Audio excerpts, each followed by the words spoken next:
But the loser and the butcher laughed. Everyone became even more afraid, and Xiang Weishan noted how hideous the butcher's laugh was. The butcher told about the second type of game, that you need to go to the kitchen and prepare one dish for him. If he remains satisfied, then the game will be completed, and if he doesn't like it, he will teach them how to cook properly. And the third type of game, go with him to the Valley of 100 Graves to help him collect the necessary ingredients. The butcher asked what game they would choose. Zhao Yi asked to wait as they needed to discuss everything. The boy returned to the team and asked which game to choose. There were no people willing to choose the game. Fan Pai said that maybe they should choose a second game, that they will be able to help each other and not kill other participants. Jiang Weishan laughed at the suggestion. Pointing at the butcher, Xiang Weishan said that there is no clear understanding of what is tasty and what is not. He asked if they could tell what the butcher preferred in food just by looking at him. Besides, if the butcher wants to kill them, he will certainly do it. Fan Pai pondered and asked which game they should choose. Xiang Weishan replied that it was necessary to choose the first game. Food delivery is a matter of speed. Anyone who slows down has only themselves to blame, not others. Bai Shui objected and said it was wrong, that such a game is only suitable for Xiang Weishanya because he has a good physical shape. In addition, he learned a lot in his guild, so this task will only be in his hands. Lei Han supported Bai Shui and added that Xiang Wei was the best Shan can ask for his henchman. And Xiang Weishan continued with a smile for his uncle that they would disturb the others when the mission began. Bai Shui turned to Zhao Yi and said that they only trusted him, so he has to make a decision. Fong Pai agreed with Bai Shui and added that Brother Zhao should choose and they would listen to him. Xiao Yi looked at Xiang Weishanya. He looked away. The boy said he thought Brother Xiang was absolutely right. In such a cruel world where competition is inevitable, the only thing they can do is accept their fate. Xiang Weishan smiled and replied that it was true. Zhao Yi's team was perplexed. Bai Shui asked Brother Zhao if he was serious. Fan Pai thought, isn't there a way to solve problems in this game? How can a smart person like Zhao Yi just accept his fate? Xiang Weishan was very pleased with himself. He decided that everything was going exactly as he wanted. That once the butcher confirmed that the game had begun, Zhao Yi would finally realize his mistake.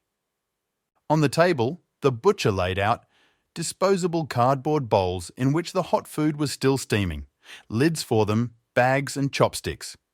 He said that now all the dishes are ready, that they have delivered them and brought them back here as soon as possible. He also added that the winner will be the one who finishes the work first. Xiang Weishan and Lei Han were the first to rush to the table to cover the dishes and put everything in a bag. The others followed them. Tian Tian did not participate, but only observed from the side. Zhao Yi stood and looked at the food and items laid out in front of him. After Fong Pai finished packing his meal, he saw Zhao Yi just standing there. He was puzzled and asked why Brother Zhao was not doing anything. And then it dawned on Fan Pai that he had completely forgotten that the boy had only 2 survivors left palliation on one hand. That's why he didn't pack food. Fang Pai, saying that he would help Brother Zhao, rushed to pack his food as well. Bai Shui and Lei Han were surprised by Fang Pai's actions, and the woman thought that Fan Pai had not adapted to the rules of survival in this most terrible place. After all, while helping Zhao Yi, he is harming himself at the same time. Lei Han thought what a fool Fang Pai was. Uncle was happy that he had more and more chances to win. Xiang Weishan was the first to pack up the food and run out of the bench. Lei Han and Bai Shui ran after him. Seeing the others running from the bench, Fong Pai told the Zhao Yi to forgive him, but he would not be able to help him any further. Grabbing the bag with his food, and he also ran to complete the task. Zhao Yi looked at the bag of food that Fong Pai had packed for him and said that his bags were too poorly packed. Then the boy saw Tian Tian, who was standing still, and asked her why she didn't go with the others. The girl replied that she did not want to do the task. Zhao Yi grimaced and said that if she did not complete the task, she would die. Tian Tian looked at him and replied that he was lying, that Nini told her that she would be fine. Zhao Yi asked curiously, "Who is Nini?"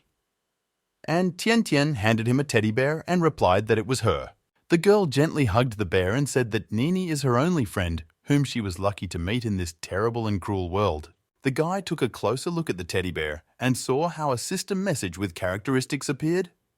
It stated that Nini has a medium level of danger and a note. The note noted that if he wants to harm the girl, he must be careful not to have her toy nearby, otherwise she will go mad. Weaknesses in Nina have not yet been discovered. Zhao Yi leaned over to the toy and stroked its head with his fingerless hand, noting what a cute little bear it was. He had never met such a cute bear. Tian Tian was pleased and thanked Zhao Yi's brother. She also said that the boy praised Nina so much that she was embarrassed. Zhao Yi then walked through the meat counter and sat down at an empty table. He called out to the butcher and, asking if he had any stewed beef, asked him to cut some for him. At the same time, he rudely and demandingly tapped on the table with one of his surviving fingers. The butcher returned and picked up his huge cleaver. He was somehow embarrassed and shouted to the boy to get out and that he was not a guest here. Zhao Yi, folding his arms over his chest, informed the butcher that the clown had told him that he had a daughter. The guy asked how long the butcher had been looking for her. The butcher was struck by lightning. His hands shook and he came closer to Zhao Yi with a cleaver and asked what was wrong with the boy. Zhao Yi calmly offered the butcher a deal regarding his daughter. The butcher tensed. He told the boy that he clearly understood that he could not go beyond his bench. And although the guy is desperate, each person has his own personal list of rules, and he is no exception. Zhao Yi, waving the two surviving fingers of his right hand, said that he could go where the butcher could not. And also, he has the opportunity to find his daughter. The guy added that, for example, in the city of Valley Heng, he might be able to find her traces. The butcher growled, "Doesn't the boy think that because of this, he will let him go?" Stretching on the chair, Zhao Yi replied that he would let go. After all, he played a game with a clown and thereby showed what he is capable of. The boy continued to say that one corpse more, one corpse less. Does it make a difference for a butcher like him, whose hands are already up to the elbows in blood? The butcher lowered his cleaver and placed it on the dividing table. He went to the back room in the pew. A few minutes later, the butcher returned with a plate of excellent first-class beef stew. He asked Zhao Yi to find his daughter, and then the boy would receive a decent reward. And Zhao Wei replied with a smile that no problem. A system message appeared, congratulating the boy on the discovery of the hidden mission, finding the butcher's daughter. The reward for him was not yet known. The butcher returned to his work. Zhao Yi thought to himself that he was indeed acting randomly, but the clown said that the butcher was different from him. He couldn't stand rules. That is, even if they will follow the rules and fulfill all the conditions of this game, it is not worth anything to the butcher just to kill them because of a bad mood. Instead of playing a silly game that doesn't even make sense, it's better to make a deal with the butcher. Then it remains only to wait quietly. The guy noted how good it was that many participants had already started to return. Tian Tian handed Zhao Yi a piece of beef. She said Nini informed her that it would be uncomfortable for him to eat through his hands. Therefore, the girl offered to feed him. The girl was beaming with happiness. She explained that Nina liked Zhao Yi and she liked her too. And this means that they can become good friends, or even... At this time, Xiang Weishan ordered his men not to let Fang Pai, Bai Shui, and Lei Han out of the station. The Trinity was furious.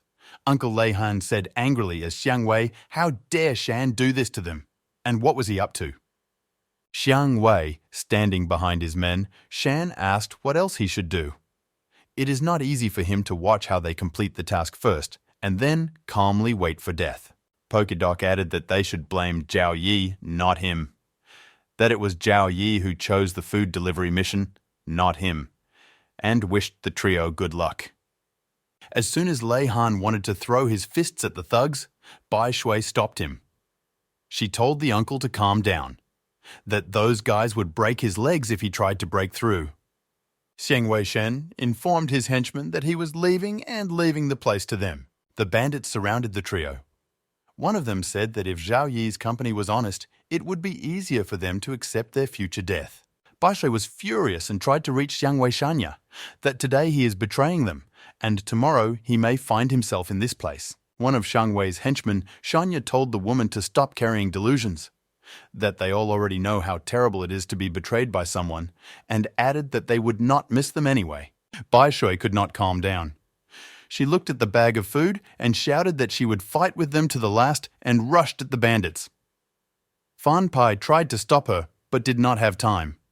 One of the thugs grabbed the woman's hand, the other by her hair. They asked her if she still wanted to run away. Bai Shui was in tears from the pain. She was only able to say that the boy was a scumbag and for him to let go of her hair. Bandyuk, who was holding Bai Shui by the hair, shouted, "How dare she talk to him like that?" And he hit her in the stomach with his foot. The woman flew to the side and dropped her bag of food from her hands. New Moon shouted for the others to beat Bai Shui as well until she realized who she was dealing with.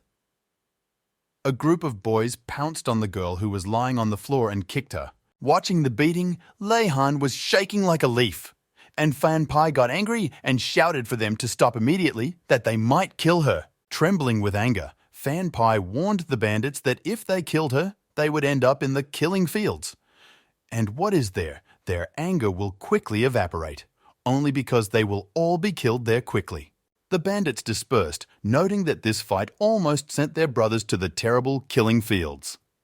Fan Pai ran to Bai Shui, who was lying on the ground begging for help. Fan Pai asked how she was and helped her up. Bai Shui thanked him, while Bai Shui was taking her breath away. Lei Han, letting go of his bag of food, said that it was over and that they would all die here. Uncle pointed out that Shang Wei Shan was right. It was all Zhao Yi's fault. If he had insisted on the second or third games, maybe they wouldn't have been so close to death. Fan Pai, hearing this, asked what kind of delusion he was having. Lei Han shouted, did he disagree with something? Would they end up in this situation if they didn't listen to Zhao Yi, who relies on his fate in everything? What if their leader had not invited this Jiang Wei to the Team Shanya? Then he wouldn't run away now like the last devil. Fang Pai said that it would be better for Lei Han to think about what to do instead of trembling. That Xiang Wei betrayed him Shan, but the uncle prefers to blame everything on Zhao Yi. Fang Pai asked if Lei Han had forgotten who took him to the last dungeon to get the reward. Lei Han grabbed Fang Pai's breasts, looked him angrily in the eyes, and told him to repeat it again. Fan Pai was silent and thought to himself that this guy is very afraid of death and going crazy, so it is better not to contact him. After a few minutes, Lei Han let Fang Pai go and asked why he kept quiet. Doesn't he agree with what the man just said? Fan Pai was silent. Lei Han began to take out a large pointed bone from his inventory, saying that it was now clear that he just needed to kill Zhao Yi. Uncle's eyes went crazy. He said that once he killed Zhao Yi, then Xiang Wei Shan will let him out of here in an instant. That everything is very simple. Starting to dance with Lei Han, he said that after killing him, he would run back to the guild in the guise of a winner.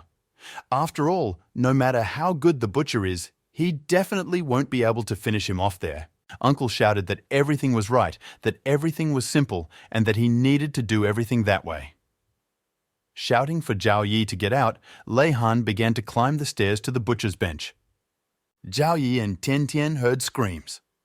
Returning to the exit from the bench, they saw Uncle Lei Han approaching them with crazy eyes and a large pointed bone in his hands. The boy, with a relaxed face, pointed his fingers at the beef dish and offered it to his uncle. Lei Han became even more angry and pointed his weapon at Zhao Yi. Zhao Yi was smiling, and he thought to himself that his uncle was a very bad actor.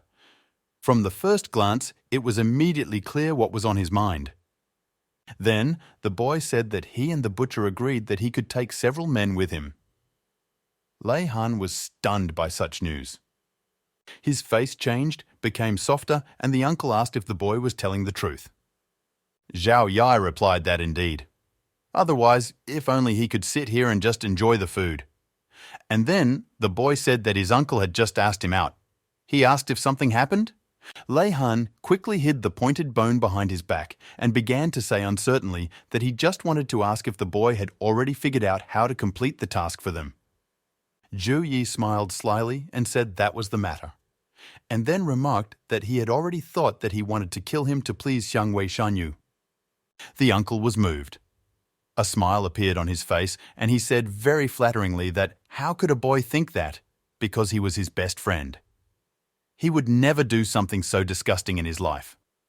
Uncle added that he believed in Brother Zhao, when suddenly Fang Pai came to the bench carrying the wounded Bai Shui and hurried to warn Zhao Yi that Lei Han had escaped and was going to... Zhao Yi did not let him finish. He greeted Fang Pai and Bai Shui with a wave of his fingerless hand and offered them some beef. Fan Pai was a bit stunned and then refused the treat.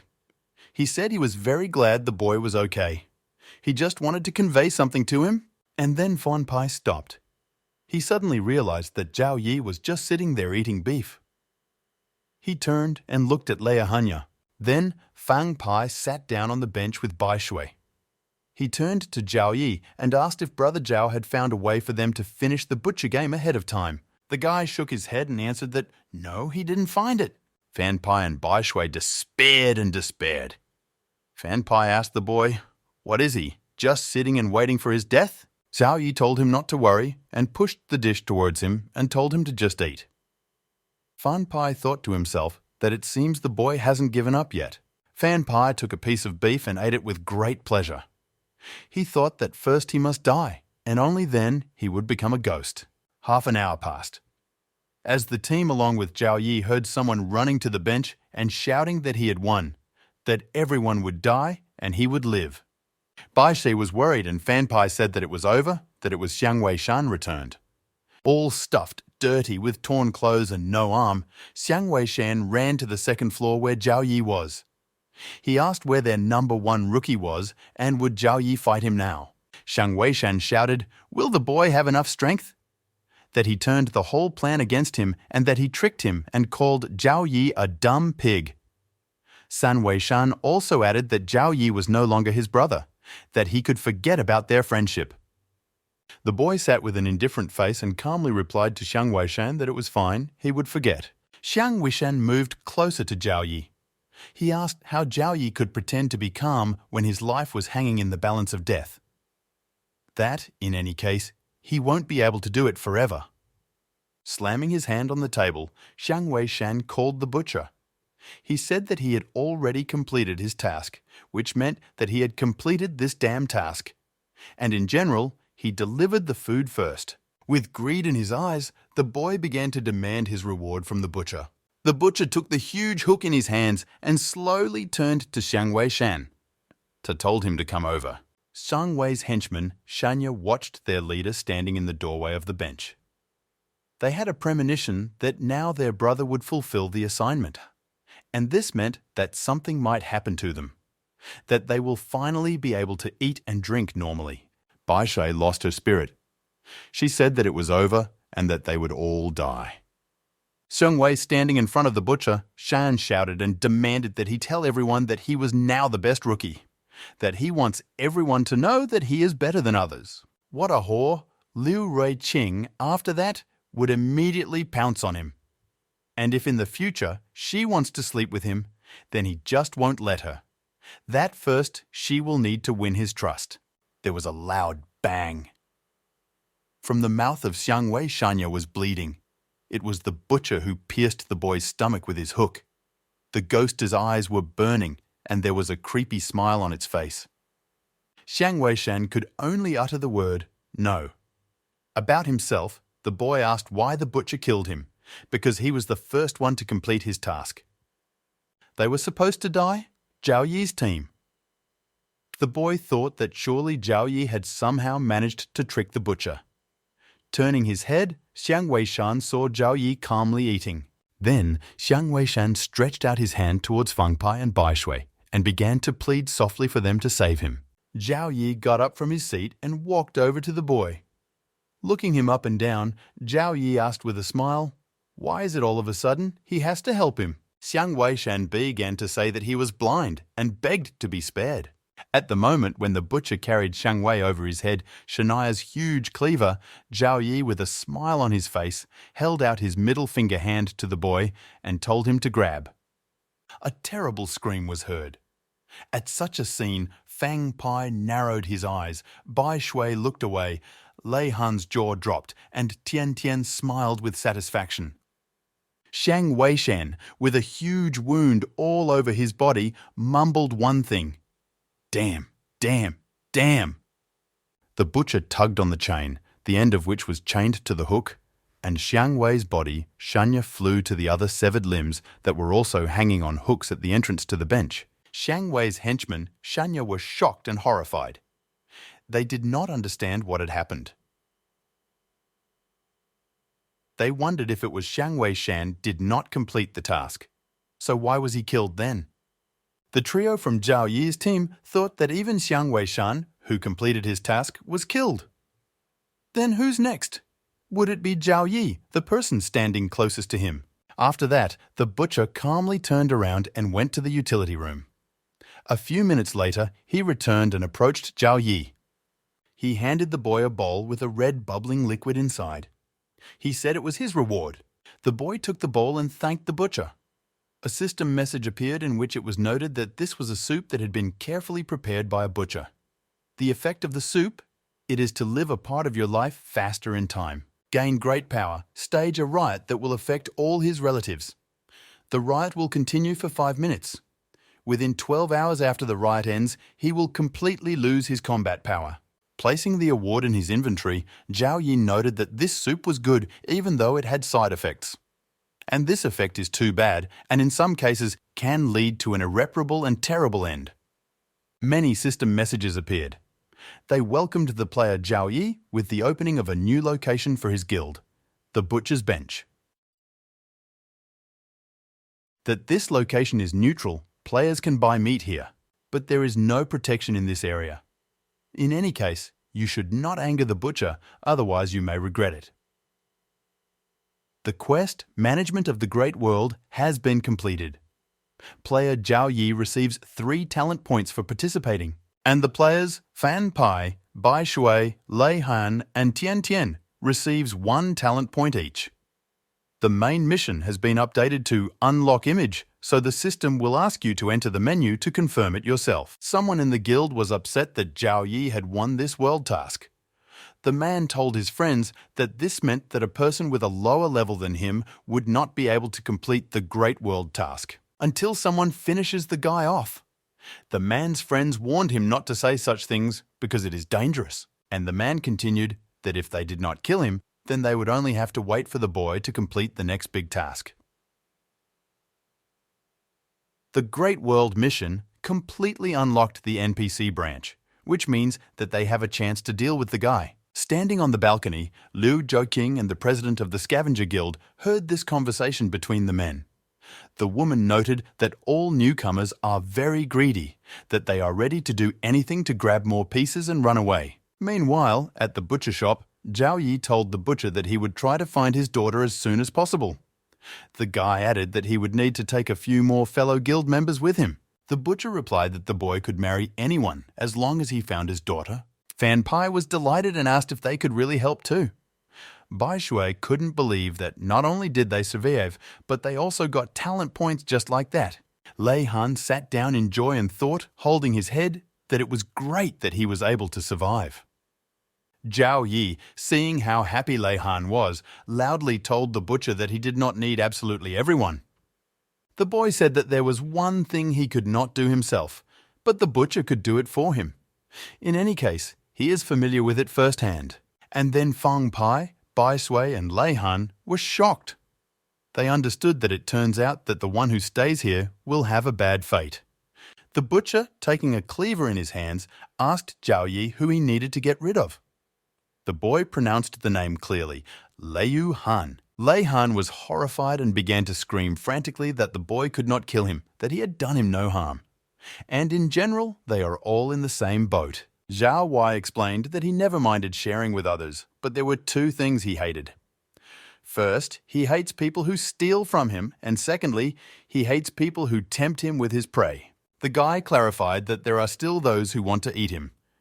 If he can't kill his uncle, the butcher will. Lei Han stood and shook like a leaf in front of the butcher. Zhao Yi remarked that he thought that the uncle would guess everything himself and would not do such a thing, But as it turns out, he is quite stupid. The man prayed to the butcher. He asked him not to kill him. But the butcher was deaf to his requests. He brought his cleaver over Lei Han's head, and the next moment, blood spilled out again. Zhao Yi only sarcastically said that he felt sorry for such a kind person. Xiang Wei's henchmen Shanya, who were still standing in the doorway, were quite frightened when Liu Hanya's head rolled to their feet. One of them looked at Zhao Yi. The guy had such an expression on his face, as if he would solve them all now and not blink an eye. The bandits rushed into the air. Zhao Yi asked his team what they were going to do next. That the guild's mission is complete? Will they return to headquarters? Fan Pai and Bai Shui were so confused that they couldn't answer. The boy put his hand on Fan Pai's shoulder and told him not to worry. That he did not even think of ordering the butcher to kill them. Moreover, he is not a ruthless person, but a very kind and soft-hearted young man, and, to be completely honest, violence makes him somehow uncomfortable. Bai Shui and Fang Pai felt chills after these words. The woman said that if she had not just seen with her own eyes how he calmly endured the murder of 2 people, then his handsome face would have really made her believe that he was a soft-hearted type. Fan Pai said that anyway, thanks to the boy, he got the talent score. And he expresses his gratitude to him for this. And he also wanted to remind him that Bai Shui interrupted him and said that Xiang Wei Shan was one of the deputy heads of their guild. Fang Pai added that his death would be known soon, and then Brother Zhao would be in big trouble. Zhao Yi only smiled and said that Xiang Wei Shan doesn't look like an important bump. People like him cannot win someone's trust by their own strength. Maybe he is an intermediary. Tian Tian asked what her brother was going to do. The boy patted the girl on the head and told her not to worry, that everything would be fine. Returning to his room in the guild with 2 surviving fingers, Zhao Yi was actively typing something on his laptop. He entered a query with the name San Bobo. The system issued information that the player San Bobo has become a new icon. She said that her name and story are similar to one legendary girl from the big NPC world. Zhao Yi was in a trance. He thought that these children were either NPCs of the same name from other places or players who had nothing to do with the butcher's daughter. He needs to think everything through. Since the search for the butcher's daughter was a secret quest from the NPC world, it is thought to be a well-thought-out plan. This means that the butcher's daughter could not somehow have died in the sewer. The boy thought that he should turn back. Even if she died in the ditch, she would definitely turn into a terrifying ghost and cause a great commotion. Zhao Yi opened his inventory and took out a recorder. Turning it on, the boy began to listen to a recording on which there were 2 voices, a girl and a man. Dad asked Bobo's daughter if the train had already arrived in Guxuan. The girl could not answer clearly, but only complained that she was cold and that she did not want to go to Guxuan. The father asked the girl to explain to him what was happening. Bobo said that she was cold and asked her father to take her home. Her father agreed to take her and asked her to tell him where she was. Communication with the girl was lost. Her father kept trying to call her. He was desperate. After turning off the recorder, Zhao Yi began to think about the first thing. Bobo was travelling by train to the city of Guxuan. Secondly, the butcher was not with his daughter at that fateful moment. Thirdly, something may have happened to the train itself. The boy opened the world map and began to carefully examine it. He thought about the fact that access to those locations was not yet available.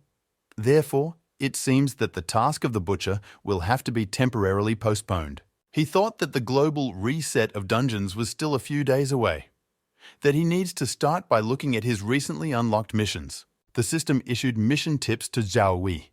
For example, the World Mission, Free the Dungeon from the Curse. Recommended level 3-6. Recommended number of participants 6. Quest reward 2 talent points, only for mission participants. In the introduction, he arrives at an abandoned train station. After a long search, he finds an old train, 6 cars long. He was so happy with his luck that he wandered into the depths of the train. And when he wanted to go further, he accidentally found some strange figures. Zhao Yi pointed out that he was currently only at the 3rd level. Will he be able to complete this mission? The system issued an explanation that until he lost all his life force, he needed to return to the guild to respawn. The player can either die immediately or escape and miss the mission. There are large quests in the form of dungeons. As soon as he enters the game, he will not be able to escape. It will be necessary to either complete the task or die. Zhao Yi closed the game menu.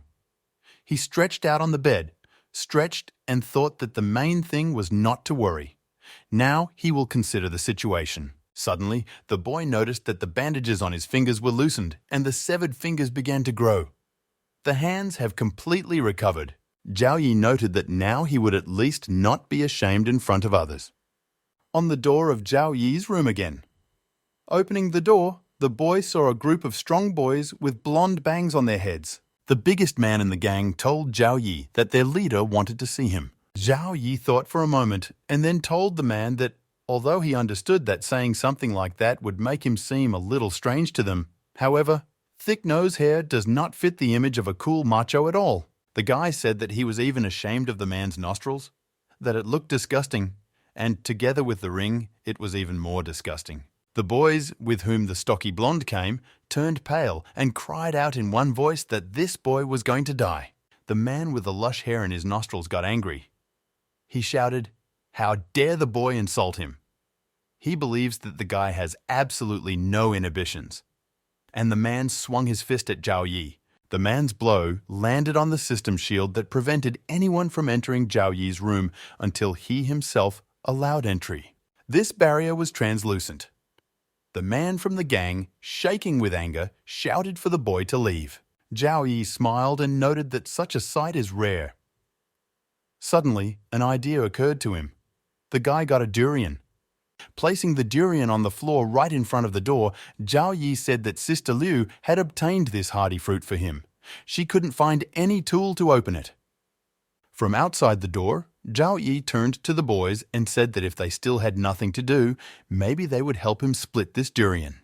A stocky man with hair in his nostrils said that this guy didn't seem to understand who he was dealing with. He asked Zhao Yi to open the door, and he would explain everything to him in detail. Zhao Yi shook his head and said that he actually invited the man to the middle of the room with a gesture. The man tensed when suddenly the boy shouted for him to catch with his forehead, launched a durian directly at his head. Unable to stay on his feet, the man fell headfirst onto the durian, what caused the fruit to split. The boys in his gang were horrified and shocked by such a scene. Zhao Yi walked over to the man lying on the ground and said that he had a strong forehead, that he probably practiced the iron head technique in Taekwondo. After regaining his composure, the man quickly rose to his feet and swung his fist at Zhao Yi again, shouting that he would now start practicing it on the boy. As soon as the man's fist came in front of Zhao Yi's face, the boy told the system to disable the location sharing permission. Bandyuk found himself inside the electronic grid, and then he was electrocuted and thrown out of the room into the corridor. Picking up the split durian from the ground, Zhao Yi thanked the man for his help and asked him to shave the devil's nose anyway. Forehead was full of rage. Fire was burning in his eyes. The man's companions helped him up. As the door to the room began to close, the man shouted after Zhao Yi that he had better hide there for the rest of his life, or he would find him and kill him. Even when the door to the boy's room closed, the man was still furious. He remembered that this newcomer's name was Zhao Yi. And how dare this boy treat him like that? The man ordered his boys to follow this him 24 hours a day. He was sure that sooner or later, the boy would come out after all. In the evening, Zhao Yi went for a walk after dinner and was caught by a gang of blonde men with forelocks who cornered him in room 511 of his guild. At the table sat a man with the same long, blonde and curled bangs on his head. Pouring himself some tea, he asked the boy if it was really Wei Did Shan play the butcher game with him. Zhao Yi, who was surrounded by a gang of blonde men with bangs, looked at their leader and clearly replied that it was true. After putting down the kettle, the guild president looked up at the boy and asked who killed Xiangwei Shania. Zhao Yi reported that he had done it. Then the man asked why he did it. The boy thought about it and answered that the man caught him by surprise, so he did not know what to answer him. Zhao Yi then gave a predatory smile and said, "Maybe he did it because it's fun." The boys standing around Zhao Yi were stunned. They thought that the boy must have lost his mind, that those who kill for a living aren't as scary as those who kill for fun. A person like Zhao Yi can joke with you one moment and shoot you in the head the next. Taking a cup of hot tea in his hands, the man asked Zhao Yi if the boy knew who he was. Zhao Yi said he would try to guess. The boy asked if Big Brother Xiang Wei was a man Shania. The man replied that it was not bad. And since the boy has already heard something about him, he must understand what kind of person he is and what he can do. Zhao Yi was quick to point out that he hadn't heard anything about him at all. And in general, the boy doubts that the man was his father's own child. If not for Lao Wang's sudden intervention, his father really would not have given him such a name. Postal slave. The henchmen of the guild president were embarrassed. They knew that their brother Bang hated people who made fun of his name. This guy must be looking for death. They thought that Bang would brutally kill the boy. The cup of tea that the man was holding cracked. He glared at Zhao Yi and asked what Zhao Yi must think is the funniest. The guy smiled back and said that it's okay, that he understands that he's not up to the humorist. There was silence in the room. After a few seconds, Zhao Yi walked around the room saying that after such conversations, he wanted something to drink and plopped down on the sofa next to the president. Ex-boy calmly took the teapot and poured himself some tea. Bang looked at him and thought that after so many years in this world, it was the first time he had seen such a crazy newbie. Suddenly, a stocky man with luxuriant hair from his nostrils pulled out a gun and pointed it at Zhao Yi. He turned to Brother Bang and said that the boy was too proud. That Brother Bang should just say a word and he will kill the boy in the same moment. The other guys from the gang supported this determination of their brother.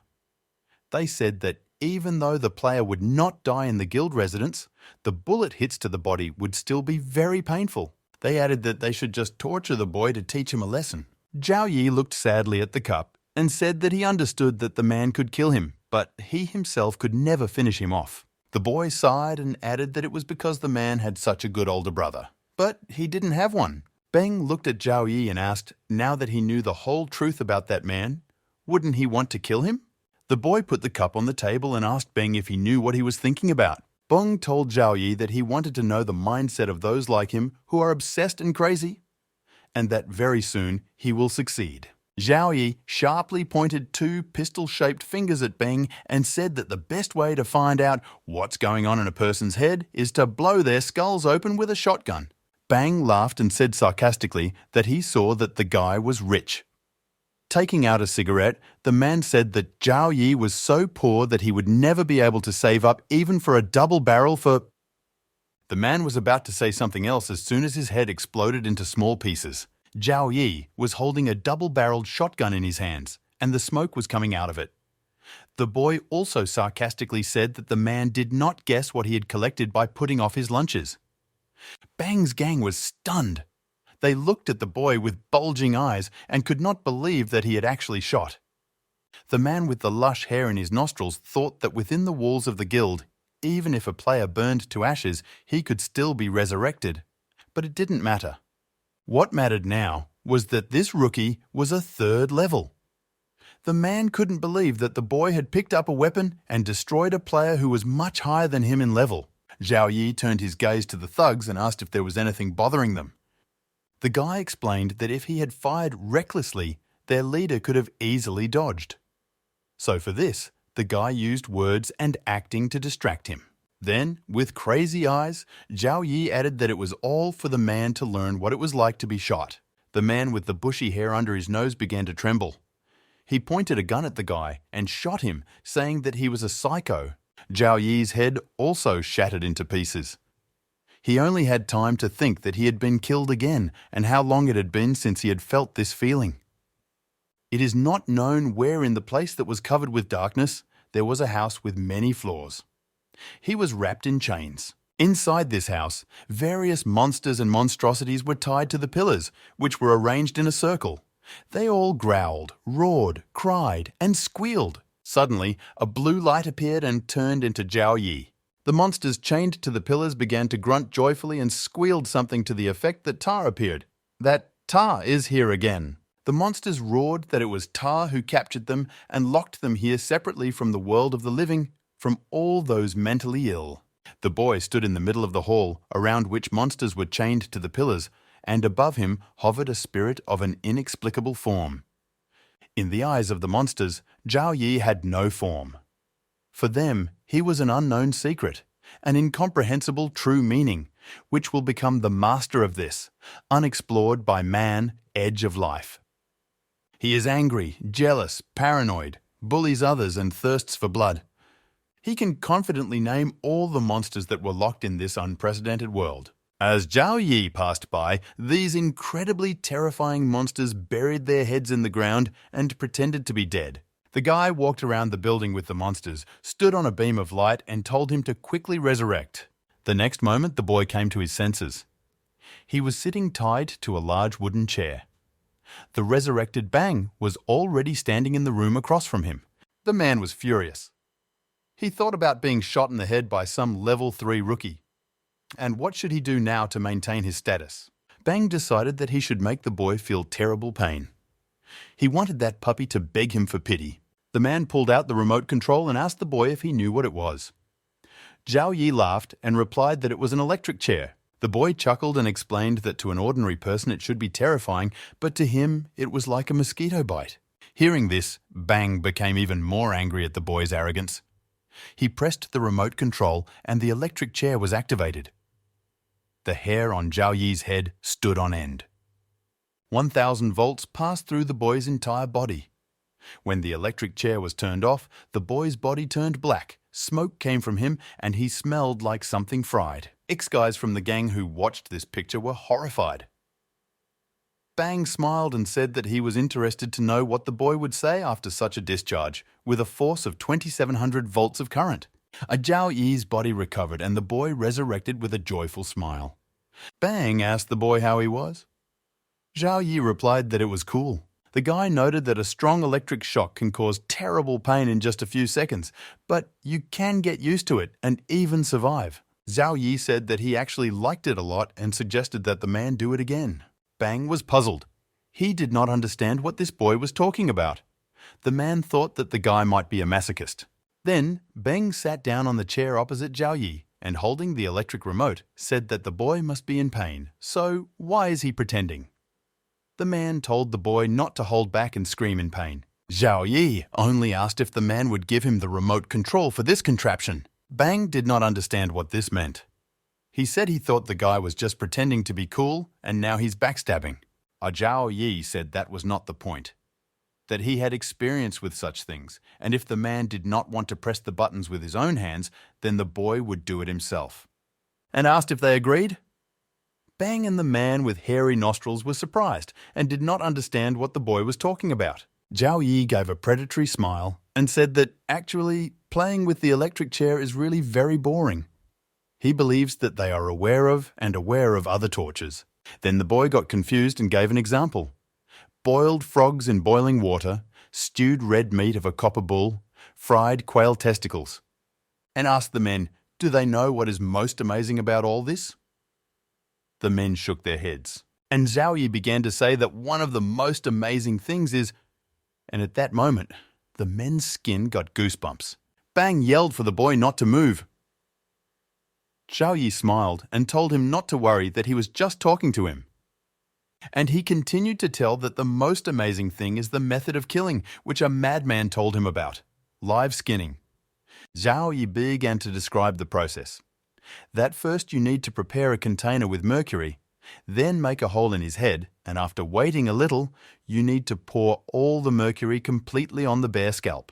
Due to its special properties, the mercury will continue to separate his skin from his muscle tissue, thus traveling down his body. Well, after removing the skin, it must be quickly hung to dry on a rope. Zhao Yi shamefacedly continued to say that he would be unconscious all this time and wouldn't even be able to shout anything to them. That as soon as he imagines what they will do to his skin, a shiver goes up his neck. Bang and the man with the hairy nostrils stared at Zhao Yi dazedly. They were in a trance. Bang swallowed. Other gangsters began to wonder if this guy was really a rookie, that they had never heard anything so vile. Bang began to get angry. He understood that Zhao Yi could not be killed in their guild's safe zone because he was one of the residents. So the only thing he can do is torture the boy until he gets fed up. However, even these methods did not work on Zhao Yi now. The man lit a cigar and thought that this guy was most likely not a masochist, but a psycho with perverted thoughts. There was a knock at the door. Bang ordered one of his henchmen to go and check who was there. The boy who opened the door simply exploded with delight and immediately turned red like a cancer. Standing at the door was the beautiful and luxurious Liu Zhouqing. She asked the boy not to tell anyone about what he saw today. When Liu Zhouqing walked into the room, the man with the luxuriant hair under his nose was startled. Ben lost his temper and asked disgruntled who let her in. Liu Zhouqing said that she would borrow Zhao Yi from them, and after asking if they would mind, beckoned the boy towards her with her finger. The Zhao Yi was not confused. With a relaxed expression on his face, he began to jump with the shooter across the room to Miss Liu. Bang and his accomplice were simply shocked by such a scene. Their eyes popped out. As the boy moved closer, Miss Liu pointed to the handcuffs. In the next moment, Zhao Yi easily freed his arms and legs by himself. Bang was enraged at how easily Zhao Yi could get away from them and Liu Zhouqing's intervention. Miss Liu came closer to Bang, looked at him and asked with surprise, "Who is he?" After all, she couldn't think of anyone like that who lived on the 7th floor of her guild. Someone from Beng's people began to explain that only the players of their guild can live on the 7th floor, and their brother Beng has not yet reached this level. And then the boy was interrupted by hitting him on the head and telling him to shut up. Bang was furious at this humiliation. He thought about the fact that he needs to keep himself in his hands because she is the best player in their guild. He was torn from the middle by anger and frenzy. Liu Zhouqing glanced at Beng and said that it didn't matter who he was. She will only remind him that it is impossible to control the bacchanalia that takes place there. But if he suffers from delirium or worse, interferes with them, then she promises that he may not wake up the next day. Smiling slyly, the woman winked at Benga and walked away. Such a warning struck the man like lightning and made him sweat. Beng's henchman asked the guest to go to the exit and politely escorted Liu Zhouqing and Zhao Yi to the door. Some time later, Bang came to his senses and called to him his assistant with lush hair under his nose. He whispered something in the man's ear, to which the man agreed and promised his boss that he would take care of everything. Liu Zhouqing led Zhao Yi to her room. Sitting down in the living room, she noted that everything is as usual. He gets into trouble, and she has to get him out of it. But at the same time, the guy is still lucky. While munching on the candies on the table, Zhao Yi remarked that the guild looked very beautiful from the 7th floor. Miss Liu was surprised to ask if the boy was also a connoisseur of high art. Zhao Yi, sprawled on the sofa, asked Miss Liu with a smile to answer the question, did she save him because she wanted him to help her in something? In response, the woman asked, what if she did it just like that? The guy said it was possible, but he didn't like to be the one to blame. Moreover, a woman like her must be bound in vices, otherwise other villains would not be afraid of her. Liu Zhouqing laughed. She said that the boy was very interesting and offered him to guess why exactly she decided to save him. Zhao Yi carefully looked at Miss Liu. He was silent for a long time. The woman got bored and poured herself a glass of wine. She said that the boy looked a lot like one of her old acquaintances, but Zhao Wei interrupted Liu Zhouqing and asked if she was talking about her ex. Miss Liu confirmed his guess as she sipped her wine. She added that she still has an unresolved conflict with her ex. Zhao Yi asked, then why didn't she discuss it with him face to face? Liu Zhouqing explained that the problem was that her ex was dead. The guy said that if she was wondering who killed him, then... The woman interrupted him and replied that she killed the ex. Zhao Yi became interested. He asked why she did it, to which Miss Liu also asked, what does he have to do with it? The guy apologized and explained that such curiosity was due to his profession. The woman smiled and said that the former was the angel of oblivion, contacted thousands of the most terrible and dangerous patients, and all this during the terrible epidemic of madness. He successfully treated psychological injuries so that in the future those deformities would become normal. But if he did not try, he could not cure her. Zhao Yi asked Liu Zhouqing to be clear that there was no medicine for her illness. The woman said that maybe he should first ask what is wrong with her. The guy explained that there are many complex and incomprehensible diseases in psychology, but the most difficult thing is to treat patients like her. At first glance, she does not have any diseases. As a result, her healthy illness is much more difficult to treat than the same paranoia or schizophrenia. Liu Zhouqing sat straight on the couch, looked into Zhao Yi's eyes, and asked in a very gentle voice if Dr. Zhao could cure her.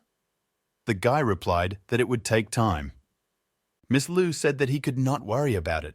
If he can heal her, she will give him something. Zhao Yi pondered. He thought that although he was not entirely sure that this disease was curable, it would be incredibly rude of him to refuse such a patient. Getting up from his seat, the boy said that he would cure her. Miss Liu smiled and replied that she was counting on him. She added that besides, after today's incident, Xiang Beng wouldn't dare directly bother the boy in the big world, but he would have to deal with the dangers in the dungeons on his own. Zhao Yi headed for the exit and announced that he was leaving. Liu Zhouqing calmly sipped wine and said that she had no intention of seeing him off, so she wished him a good day. Descending the stairs from the 7th floor, Zhao Yi met Tian on the way. Tian, nice. The girl lit up with happiness when she saw Zhao Yi. She said that she was very happy and asked if those boys had not done anything to him, because she already wanted to. But Zhao Yi stopped her and asked her back what she was even doing here. Tian, showing the boy her teddy bear, explained that Nini had told her that he was in danger, so they wanted to look for him. Zhao Yi smiled slyly as he looked at the bear, and then, patting Tian on his head, thanked them for their concern. The girl said that she was welcome and that Nini was very happy to see him. The girl noticed that it was already very late. She informed that Fan Pai was supposed to prepare some food for them. Tian invited Zhao Yi to go to their room and have dinner together. Zhao Yi happily agreed, and they continued up the stairs to the room where Fan Pai lived. Fan Pai did prepare a small dinner, which Bai Shui also joined. Treating Zhao Yi with soda, Fan Pai asked the boy if Xiang Beng had done something bad to him. The guy replied that everything was fine and asked if they were going to Sister Liu's apartment. Fan Pai replied that he saw how the gang caught him, but he could not even think that the boy would be able to get out. He sighed heavily and told Zhao Yi that he didn't have enough powers to help. That is why I had to turn to the higher members of the guild. On the 7th floor live only Sister Liu and another rather old man who can no longer even knock on the door. Fortunately, Sister Liu still believes in Zhao Yi, otherwise the boy would be in trouble. Zhao Yi thanked him for this. He then asked those present if there was any news of the Great World Mission that had recently opened. Bai Shui reported that only 6 groups went there. As a result, they all died. A total of 36 lunatics died. Fan Pai added that the bodies of the dead were simply thrown away to rot at the station. That the condition of the bodies was terrible. They had almost no human appearance. It seemed that they came through a real hell. But the most disturbing thing was that there were no letters at all from any of the now deceased players. Therefore, no one knows exactly what this dungeon looks like. Placing the empty soda glass on the table, Zhao Yi asked if they were coming with him. If not, he will go on his own. Fan Pai and Bai Shui pondered. Fan Pai honestly admitted that he would also like to be as brave as him, that this quality is very important in their rank, but the death rate in this mission is very high. Therefore, he cannot simply take and lose. Bai Shui, contemplating the upcoming campaign, said that she also did not want to die so easily. Zhao Yi then asked Tian, who ate her dinner with appetite, will she go on a mission with him? The girl did not hesitate for a moment and shouted that she would go. Tian's resolute response, Tian. She thought about the fact that this girl was still so young and still dared, but here she was. Suddenly, Bai Shui rose to her feet and said loudly that she had changed her mind and that she would also go with them. Taking a glass of juice, Fan Pai concluded that now that all decisions have been made, they can drink. Raising their glasses, they announced a toast with wishes for a successful mission. After a while, Zhao Yi, Bai Shui, and Tian They were already standing on platform number 3 of the railway station. Halfway along their path, they saw one of the mutilated corpses rotting on either side of the platform. Bai Shui did not like such a sight. Next, a system message appeared, welcoming them to platform number 3 and informing them that 5 to 9 people are needed to participate in the Train of Image quest. The system asked them to form a team and wait. Bai Shui asked Zhao Yi that a minimum of 5 people are needed to complete this task, and there are 3 of them. What should they do? Zhao Yi replied that the entrance to the mission was in compartment number 1. Therefore, I asked them to go there first and inspect everything properly. There was indeed a crowd of people near the first carriage. They saw several men running from the platform and one man with a bloody stomach hanging from the platform. He shouted after them so that they would not run away. That they can't complete the task just because they killed a lot of people, and that they lose a whole 2 talent points. Here, Zhao Yi and the company noticed 2 people. A man with very narrow eyes, a bald head and 2 large rabbit-like teeth, and a woman with short hair and a very haughty appearance. A man with narrow eyes greeted Zhao Yi and asked if he had also come on a mission. He offered to join them, promising that he would help them. The woman, with a haughty look, only muttered that the man was a sycophant. Zhao Yi accepted the offer and asked if any of the man's friends had any idea what would happen on the mission. Then others came up. A boy with ducks, athletic physique, and a short old woman with a cane.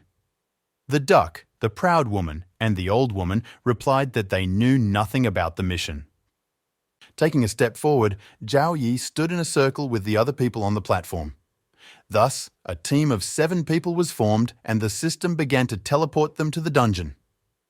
A system message appeared welcoming them to the grand world mission called the Grudge Train and wishing the players good luck. Opening his eyes, Zhao Yi saw that he was in a train car. Looking around, the boy realized that he was in carriage number 6. As he walked along the carriage, he thought about the fact that they seemed to be scattered on different carriages on purpose. The boy decided to first examine carriage number 7 and then deal with the others. Zhao Yi thought that since the purpose of this dungeon was to eliminate all resentments, he absolutely needed to know what had happened here. Suddenly, the boy heard someone's soft laughter. He smiled and remarked out loud that he probably just thought it was. Zhao Yi then turned his attention to the pencil case lying on one of the seats.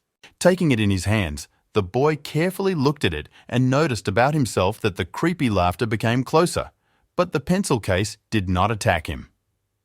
And this meant that the penalty box is not dangerous.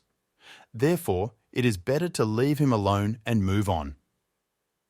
Zhao Yi also noted that this stationery case was completely made of metal, and it was very similar to the fact that someone pressed him. The boy did not think that the pencil case could be bent with his hands, that something really happened here, but it is not yet clear what exactly. Throwing the pencil case on the seat, the boy decided that to begin with, he needed to look for different clues. As he continued in the carriage, the eerie laughter got closer and closer to the boy. At the end of the carriage, Zhao Yi noticed a suitcase and a backpack in the corner. After carefully looking at the suitcase, the boy saw a system message. It warned that this suitcase was extremely dangerous, and a note that despite the curiosity, the boy should not open it. Zhao Yi then looked into the backpack. There he found children's books on mathematics and social studies. The guy thought that they would not be able to help him, so he just left them. Next, Zhao Yi looked carefully at the suitcase once more. Creepy laughter began to sound louder and louder. The boy reached for the suitcase. As Zhao Yi was about to pick the lock, he heard a voice behind him telling him to open the suitcase. Suddenly, the boy froze. The voice behind him was surprised and asked why he stopped and asked him to open the suitcase as soon as possible. Instead, Zhao Yi smiled as he rose to his feet, took one more look at the suitcase, turned and walked away. An unknown voice began to ask where the boy had gone and then ordered him to stop. That voice belonged to a ghost girl who was holding a creepy doll in her hands. This ghost was not happy. She said that she could not believe that this boy could resist such a great temptation. Suddenly, Zhao Yi turned around and walked over to the suitcase again. The ghost girl was pleased that the boy still gave in to his desire. When Zhao Yi sat down next to the suitcase, the girl, again from behind, began to tell him that he was a good man for changing his mind, and again persuaded him to open the suitcase. But Zhao Yi had his own plans. He took out his scalpel and swung at the suitcase with a predatory grin on his face. The ghost girl was stunned. She couldn't believe what the boy was going to do. Zhao Yi began frantically stabbing and cutting the suitcase. Screams began to be heard from inside the suitcase, and blood flowed from the cuts. The guy began to poke the luggage even harder with a scalpel. A few seconds later, a system message appeared congratulating the boy on killing the grieving ghost. That his spirit weapon was, and the system error appeared again. The system reported that the reconstruction of the weapon was interrupted because it did not have enough energy. Therefore, the system asked the boy to continue training diligently in order to accumulate enough mana. That the reconstruction is formed as he gains access to the power of the 4th level, which is one of the degrees of chaotic power of the soul weapon. Zhao Yi then breathed a sigh of relief and said that he had finally killed him. The ghost girl quietly stood behind and watched what the boy was doing. She noted about herself that this boy is very terrible. She started slowly, without attracting the boy's attention, to move back. Suddenly, she caught a metal can, which caused a loud commotion. The girl's ghost became nervous when she realized that now this dangerous and terrible boy would pay attention to her. And so it was. Zhao Yi, with a maddened expression on his face, looked piercingly straight into the ghost's eyes. The girl was quite frightened. She jumped up on the spot and screamed loudly. When the boy approached her, she began to threaten him not to come near her, or she would kill him. The ghost began to tremble with fear. Zhao Yi calmly sat down next to her and asked, "Who is this little one here?" The girl began to ask the boy to listen to her, that she did not want to cause him any harm, that she was forced. Zhao Yi took out of his inventory a broken doll, which he got during the passage of one of the dungeons, and gave it to the ghost girl. She was quite surprised. And the boy, patting the ghost on the head, said that she need not be afraid of him because he is good. The girl asked if it was really so, while calling him uncle. Zhao Yi, hearing this address to himself, squeezed the ghost's neck a bit and said that he would give her another chance to call him something else if she understood what he was talking about. Panting, she barely whispered to him, "Brother." With a smile, the boy let her go, noting that it was much better this way. The girl's ghost barely cleared her throat. Zhao Yi then asked the girl to tell him what happened to this train. The ghost, clutching her head, began to tremble. She said she couldn't tell, that it's watching her. If she tells, it will know about it immediately. The guy asked, "Who is it?" The girl said that in the book, on page 37, Considerations of the Master, it is written that the secret cannot be told to anyone, even if you really want to. And since she is a pretty girl, she won't tell anything. Zhao Yi began to think about what this could mean and what kind of book was the master's reasoning. He looked at the backpack with books lying next to the suitcase. Picking up a book on social studies, the boy decided that he needed to download this book and study it in more detail. Zhao Yi then gathered all the books into a backpack and held it out to the ghost girl. The boy told her not to scatter her things elsewhere, or later she would cry because they were lost. The ghost girl silently accepted the backpack. She watched as Zhao Yi walked further along the carriage and was about to transfer to another carriage. Gathering courage, the girl called out to him and warned him not to go to the first carriage. The Zhao Yi smiled back at her and said that he knew about it. Showing the OK sign with his hand, he went on, and the ghost girl, who was looking at him, began to shed tears. Once in another car, the boy took out a book on social studies from his inventory. He thought that now he would find out everything, or at least find some clues.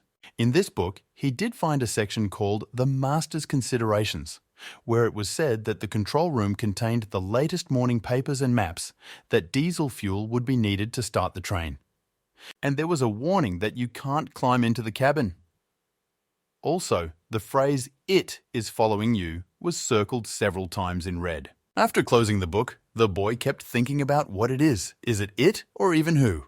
Walking further, Zhao Yi found himself in front of the door to carriage number 5.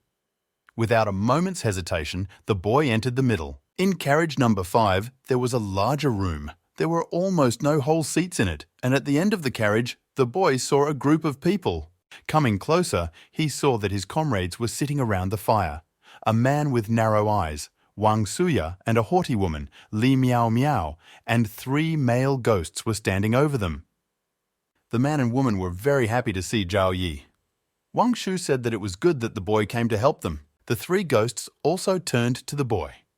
One of them said that outsiders were not allowed to participate in the game unless he used his life as a bargaining chip. Zhao Yi pondered and asked, "How is it to use life as a bargaining chip?" The woman angrily started yelling why he was doubting since they were all in the same boat now, and was it too selfish for him to ignore the death that was coming to his teammates? Wang Shu more calmly explained to Zhao Yi that the task was not difficult, and with his abilities they would be able to complete it even faster. The guy agreed and said that he was in business. Li Miao Miao sighed with relief, and Wang Shu, looking at her, thought that fortunately Zhao Yi agreed, but Miao Miao considers herself a princess. If she doesn't like something, then their plan can completely fail. Approaching the ghosts, Zhao Yi asked them to tell him about the rules of this game. The ghosts said that this game is called Guess, that the guy has 10 minutes to figure out how they died, and he can only ask 3 questions, and they, the ghosts, will answer these questions honestly, but you cannot ask directly about how they were killed. If their team loses, the ghosts will cut off each player's hand, and as for Zhao Yi, in his case, he will die. The guy said he understood everything. Li Miao Miao started to say again in displeasure that how could Zhao Yi take it so easily? She doesn't want to lose her arm to a rookie like him. Wang Shu folded his hands and asked Zhao Yi if he would really help. Zhao Yi smiled back at them and thought to himself that they were all very rude. One of the ghosts said that these 2 players had already asked 2 questions, so there was only 1 left. The ghost advised Zhao Yi to think carefully. Otherwise, this question would not be able to help them in any way. The boy thought about it and then said that he would ask them if they wanted freedom. The 3 ghost boys were a bit confused by such a question. Li Miao Miao started yelling at Zhao Yi again that he was sick. Just now, a dumb pig named Wang Shu wasted 2 questions, and now the boy has forgotten 1 more. She was indignant that she couldn't understand how someone with such a tiny brain as his could get the title of Rookie Number 1. Wang Shu bowed her head and only muttered that if she was talking to the boy, she should not involve him. Zhao Yi ignored the woman's words. He once again asked the ghosts if they longed for freedom. The 3 ghosts, looking at the boy, answered together that yes, they wanted her. One of the ghosts, clenching his hand into a fist, said that despite this, they have no hope of freedom. In other words, they are doomed. The ghost then said that now that their questions were over, it was time to tell about the causes of their deaths. If the players guess, they win. But if they are wrong? And the ghost laughed eerily. Wang Shu was so tense that he was sweating. He said it was all over. How could anyone have guessed that?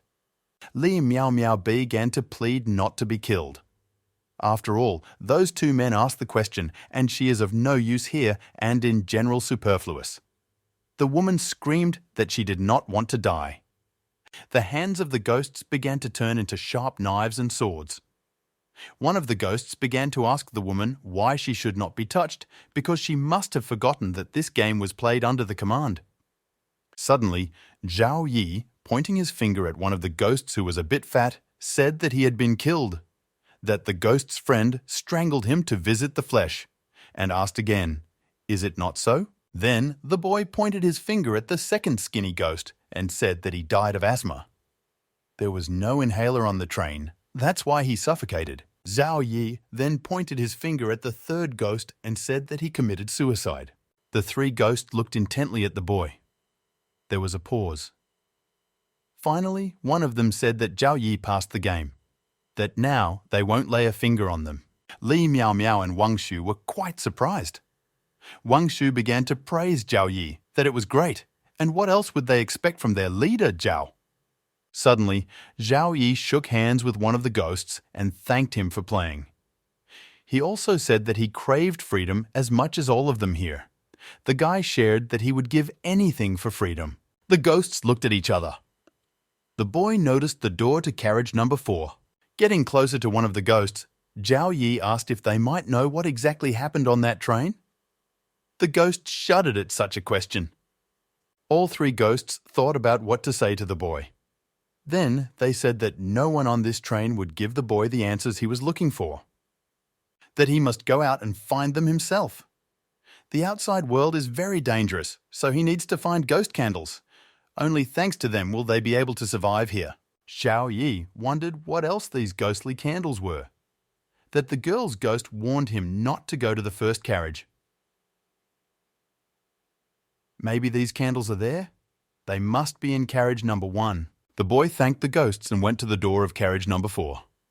Suddenly, someone grabbed his arm and stopped him. It was Wang Shu. He asked, "Where did Brother Zhao go?" Surprised, the guy asked, "How to where?" And he explained that he was going to get the desired freedom. Don't they want that? The man replied that he wanted to. Miao intervened in the conversation, who again began to shout disgruntled that they were all going to leave, and then what was left for her? Wang Shu gave her a disdainful look and offered to go with them. The woman asked why she should go with them to face death and danger. She said she found a safe place, so what are they missing? And don't they think that she is so stupid that she will definitely go with them to seek freedom?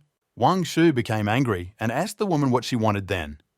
And didn't she say they were all in the same boat? Does she want to pass this task without doing anything? To which Li Miao Miao replied venomously that she could see how the old sycophant was in a hurry. She yelled that she would repeat one more time that they got her into this, so they had to help her out. And besides, you shouldn't make heroes out of yourself. The woman said that she didn't come here for Wang Shu and Zhao Yi. If they don't win, they will all die. Wang Shu began to shake at the woman's insolence. The man wanted to answer her, but Zhao Yi interrupted them. The guy said that they were leaving anyway, and she could do whatever she wanted. Zhao Yi and Wang Shu continued on the carriage. Li Miao Miao watched as they calmly walked away. She could not stand it and shouted something like that they should wait for her. Entering carriage number 4, the company heard a faint melodious whistling coming from the middle of the carriage, where there was also a crowd of people. Tian whistled this tune. Tian. As Zhao Yi got closer, he noticed that the girl was sitting in a chair and hugging her teddy bear, and opposite her were figures sitting and trembling with fear. Noticing the boy, Tian Tian jumped up and ran to him and hugged her little brother. The girl said that Nini told her that he would come and save them, but she did not think that it would happen so quickly. Zhao Yi patted the girl on the head and praised her, saying that she was well done. Then Tian Tian pointed to a bunch of dark figures sitting and shaking in the corner of the car. The girl said that she completely forgot to tell about these boys. It turns out that these are the passengers of this train, generally the same as all of them, that they really wanted to play the same game with her, however. They were so scared to see Zhao Yi that they stopped playing with her, and Tian Tian showed the boy how scared they were. The girl grimaced in the direction of a bunch of ghosts passengers, and they shuddered and screamed in fear. Some even wet themselves. Li Miao Miao, watching this picture from behind Zhao Yi's shoulder, said that this girl was lucky that she didn't encounter trash like these guys. The woman complained why she was so unlucky. Zhao Yi began to look around the carriage. The woman asked him what he looked like there again. Looking around, the boy noticed that none of the doors in the carriage were open. That someone doesn't want them to cut the path. But it seems like the system itself is trying to protect them. But from what? Zhao Yi mused that they needed to retrieve the ghost candles before they could get out of here. So, they need to speed up. Casting his gaze at the passengers huddled in a corner, the boy told them to stop shaking with fear. He said that he would take the girl to the first carriage, so they should also continue on their way, otherwise someone will kill them. This group of ghosts knelt down and bowed to Zhao Yi, and they all said together that they understood everything. They thanked the boy for his help, whoever he was. Zhao Yi with Tian Tian went further. Wang Shu hurried after them. Li Miao Miao paused, looking at the frightened passengers. The woman said out loud that they were jerks and spat at one of the ghosts. They clearly did not like this attitude because they turned to the woman baring their huge sharp teeth. Li Miao Miao was frightened, and as she backed away from the ghosts, she tripped over her leg and began to fall. But she did not fall to the floor. In flight, the woman was able to turn around and unexpectedly crashed directly into the ass of Wang Shu, who was following Zhao Yi. Having performed such somersaults, the woman deeply penetrated Wang Shu's buttocks, and Wang Shu in turn was so surprised that he froze on the spot. Finally freeing her face from Wang Shu's ass, Li Miao Miao was barely breathing and trying to hold back her disgust. Zhao Yi turned around and asked, "What happened?" Wang Shu replied that everything was fine and that he should not pay attention. The boy urged them to hurry up and follow him. First they found Wen Tak and Bai Shui in the second car. They sat in the wagon and trembled with fear. Later on their way, they also met grandmother Qi Qin Xiongfan, who was in the third carriage. After that, everyone went together to the same carriage under number 1. None of the 7 players were killed or injured. The participants finally approached the end of the game. Entering the first carriage, the team was greeted by a ghostly conductor whose head was hanging from a piece of skin around her neck. She welcomed D19 into their train, and behind her, they saw bloodied skulls with candles burning inside. Taking a step forward, a duck named Wen Tak asked the guide, "What kind of game awaits them now?" The conductor informed that there are no games in this carriage. She explained that earlier their team was divided into 5 cars, in which there were so-called games. After completing these games, they received certain clues that will help them do more research in the future. Pointing to the candles burning in the heads next to her, the apparition revealed that she only had 6 phantom candles on her table. That each candle can burn for 1 hour from the moment it is received. During this time, a person holding such a candle will not be attacked by even the strongest ghosts. Ghost candles can also, to some extent, dispel the darkness outside the train. They are able to disguise the players so that for the ghosts from the darkness, they will be like relatives. However, this does not mean that ghosts will not attack them. When all the ghost candles burn out, the seal on the cabin behind her will open. Wen Tak wondered what exactly would happen when this seal fell. The ghost said that nothing is wrong. The conductor of this train and the passenger will just come out of the cabin. Bai Shui made a guess that seemed to be that the conductor and passenger were mute.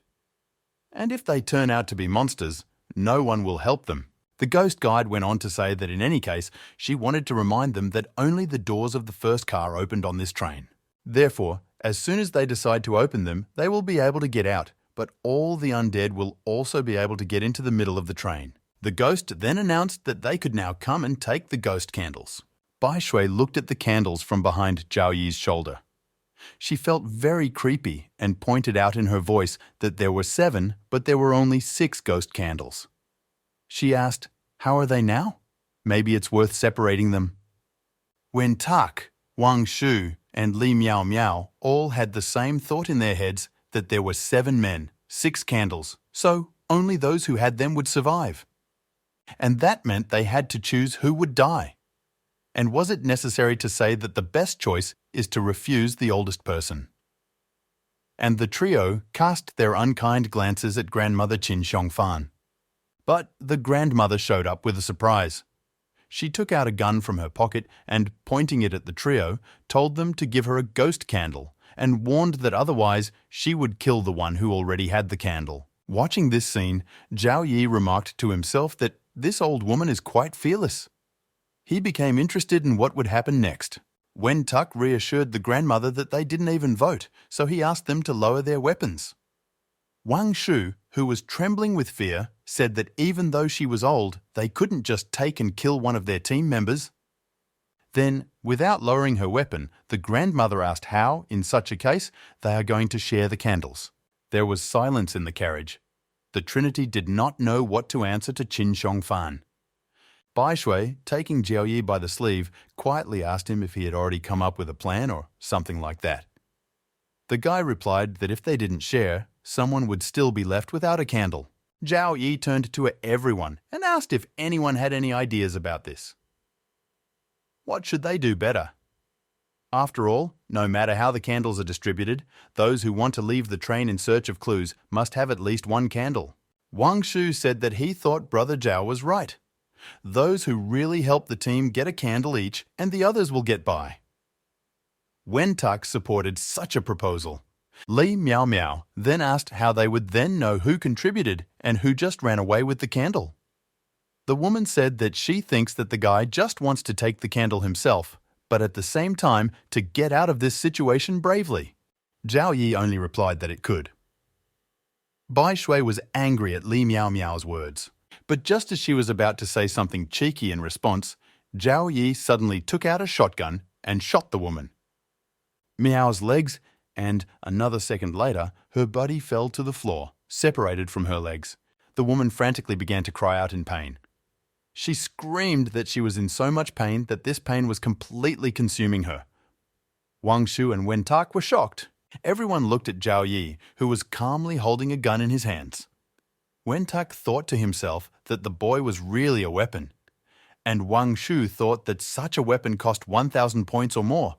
How was the boy able to get it as a mere novice? Hiding the shotgun, the boy came closer to the woman and sat down next to her. With a worried expression on his face, Zhao Yi asked how it could happen that he didn't think that he would tear off both of her legs at once. Surely it must have hurt? Those present were speechless. They were surprised and puzzled by the boy's behavior. And Zhao Yi kept sitting over the woman and looking her up and down. Li Miao Miao screamed that Zhao Yi was trying to kill her, and she angrily asked why everyone else was standing as if buried. After insulting everyone with swearing, she continued to shout for them to help her. Teammates took their eyes off her. Wang Shu thought that in principle, they wouldn't mind if Zhao Yi killed Miao Miao. After all, after getting rid of it, they will be able to share the ghost candles equally. At this moment, Zhao Yi put his finger to his lips and hinted that the woman should behave quietly. In a creepy voice, he told her not to be delusional, that he was just going to operate on her and that was it. However, if she resisted in any way and turned her head so that she would not later blame him for the huge amount of blood she would lose, the woman began to tremble even more from terror. She begged him not to do anything like that. Grabbing Li Miao Miao's mouth and opening it, Zhao Yi swung a pair of huge surgical forceps, scissors over her. The guy pulled out the woman's 2 front teeth and cut off her tongue. Wen Tak covered his eyes from such horror, Wang Shu half covered his face with his hands, and Qing Xiongfan calmly looked at this picture.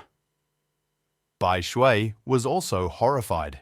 Li Miao Miao was lying on the floor with a bloody face. She whimpered in pain, but was still alive. Hiding the tool, Zhao Yi said with a smile that that was it, but she was afraid. He reported that he had stopped the bleeding. Now she will not be able to talk at all, but she will be able to survive it. Then the boy loudly said how sad it was that a young girl had just lost her tongue, teeth, and 2 legs due to a mistake. He turned to the others with the question, how come they did not follow up on this, and that in the future they need to be more careful. Wang Shuya, Wen Taka, and Qin Xiongfan was struck by lightning. They all thought that this guy was as crazy as possible. Wen Tak began to get nervous. He thought that this guy was too dangerous. Other people do this with advance warning, but him? It's like taking off your pants before going to the bathroom. The boy was sure that Zhao Yi didn't even know that. Why is this Zhao Yi unusual? Because he put on his pants and didn't even blink an eye. Who else is capable of such a thing except a novice? The grandmother looked at Zhao Yi and thought that all the rumors she had heard in the guild turned out to be true. She should be wary of him, but now there is a task to be completed, so she should not meddle in her own business. Approaching the table, Zhao Yi took the candle and said if no one minded, he would go first. Without hesitating for a long time, Bai Shui also grabbed the candle and ran after the boy, saying that she would also go with him.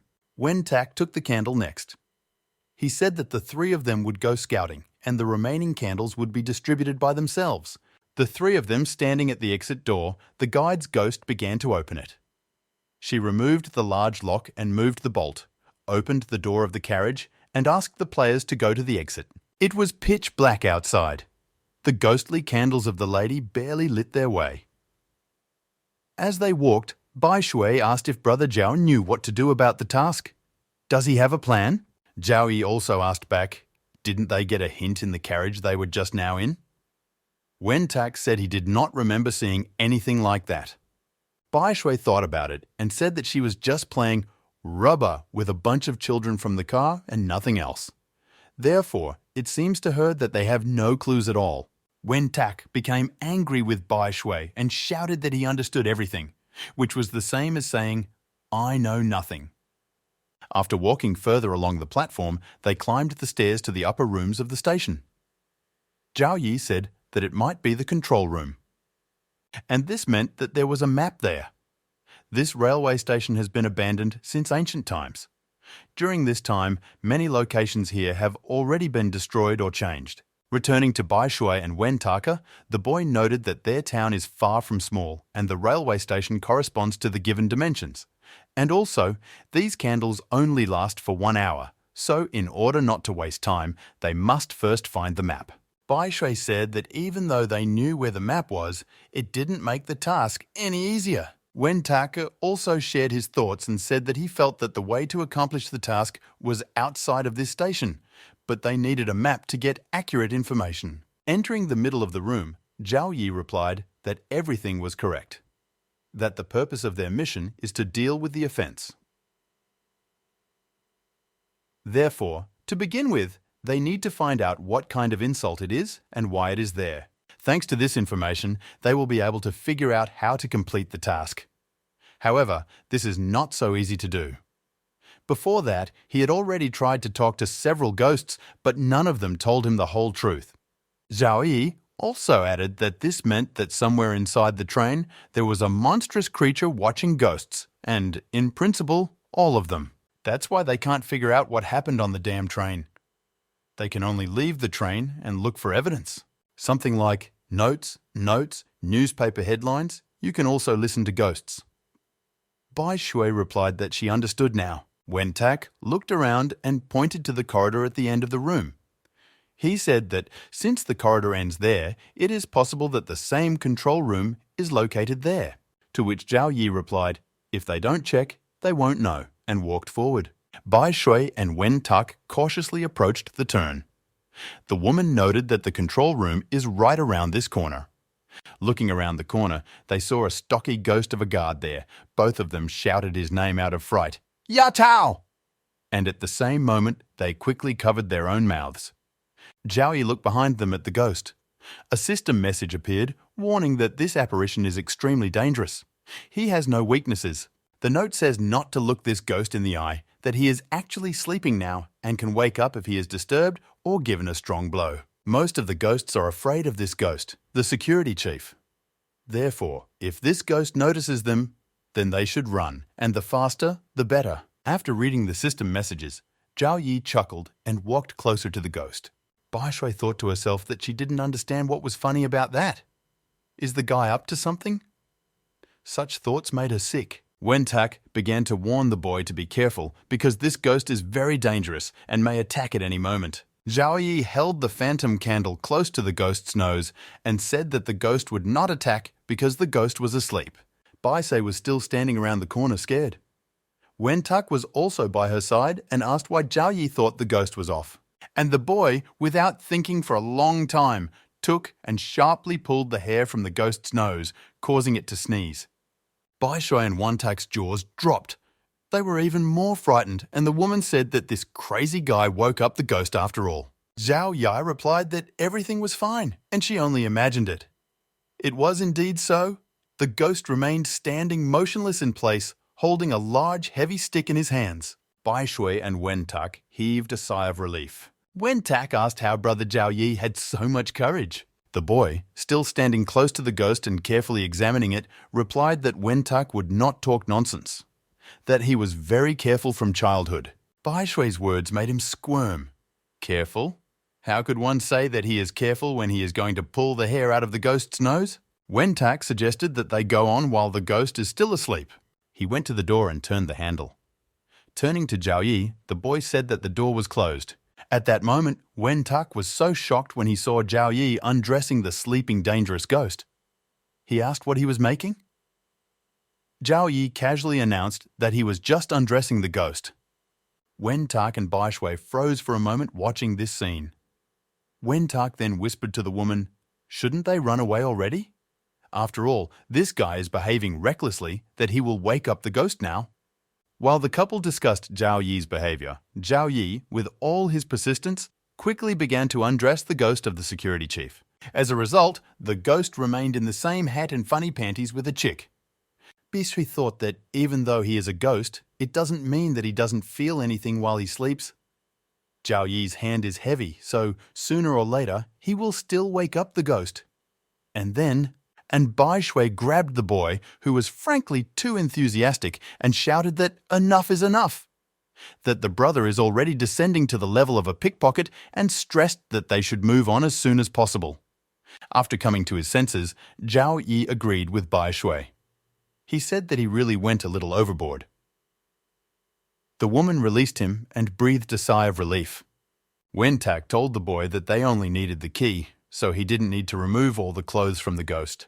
Zhao Yi, taking out a key from his pocket, held out the ghost's clothes to Wen-tak and asked him to take it. The clothes smelled quite strongly. Wen-tak asked why did Brother Zhao give it to him in the first place? To which the boy replied that he was too thin to wear it, but he was the same height as Chao's ghost. When he puts on the clothes of a ghost, the aromas will mix. Zhao Yi then turned back to the ghost saying that he had forgotten something. Wen-tak was horrified to see the boy reach out and take his heavy staff from the ghost. Zhao Yi also handed a stick to Wen-tak and told him to take that stick and beat anyone he saw. The duck was in shock. Picking up the staff, the system informed him that he had received an item, the phantom staff. The intro said that Cow's ghost really likes to use a stick to beat other ghosts' butts. Every time he sees the angry faces of other ghosts, Cow hits them and takes incredible pleasure from it. Effect: a blow to the buttocks increases the damage by 500%. One blow is equivalent in strength to almost 10 powerful blows. Note: it is important to warn some mentally unfit players not to hunt for this item or seek out copies. Wen-tak almost felt sick as he picked up the staff in disgust. He said that the weapon that looked so majestic and powerful was actually just a stick for stirring shit. Zhao Yi said that this was it and they should move on, otherwise they had no time left.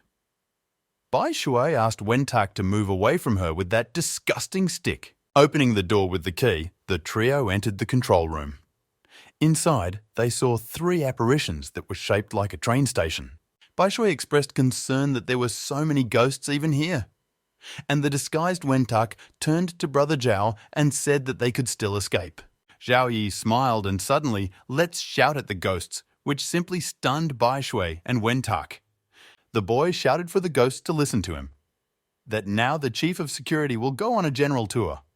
Therefore, the general command for everyone: take a waiting position and do not forget to lower your pants. The ghosts froze for a few seconds and stared intently at the boy. Wen-tak, trembling with fear, whispered to Zhao Yi, "Is he not crazy? How can he talk to these ghosts like that? It can be..."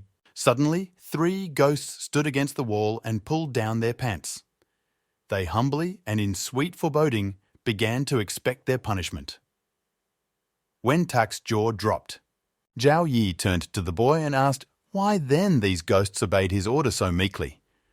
Wen-tak asked what the boy suggested he do, and Zhao Yi replied with a sly smile that they should be beaten well.